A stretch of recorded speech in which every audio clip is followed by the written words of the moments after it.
ప్రమోదిని మిథునతో ఇలా అంటూ ఉంటుంది. నాకు పెళ్ళయి 6-7 ఏళ్ళు అయ్యుంటుంది. నేను ఈ ఇంటికి వచ్చి అన్నేళ్ళు అయ్యింది.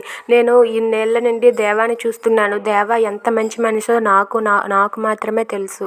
దేవ అంత మంచివాడు. దేవ ఎవ్వరికి కూడా ఎలాంటి హాని చేయలేదు. అలాంటి దేవని ఈ ఇంట్లో ఎవ్వరూ కూడా కనీసం ఖాతరు కూడా చేయరు. దేవకి ఈ ఇంట్లో ఉన్న ప్రతి ఒక్కరూ చాలా ఇష్టం. కానీ మామయ్య గారికి దేవ అంటే చాలా కోపం. మామయ్య గారు దేవ మీద ఎప్పుడు విరుచుకుపడ్డా సరే దేవ మాత్రం అవేవి పట్టించుకోడు. దేవకి వాళ్ళ నాన్న అంటే పంచ ప్రాణాలు.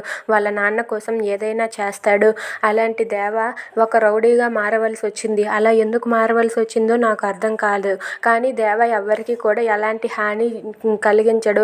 ఎవరైనా కష్టాల్లో ఉంటారంటే ముందు దేవ ఉంటాడు. అలాంటి దేవ రౌడీగా ఎందుకు మారాడో నాకు ఇప్పటికీ కూడా తెలియదు. దేవ అంత మంచి వ్యక్తి అని నేనే చెప్తున్నాను కదా.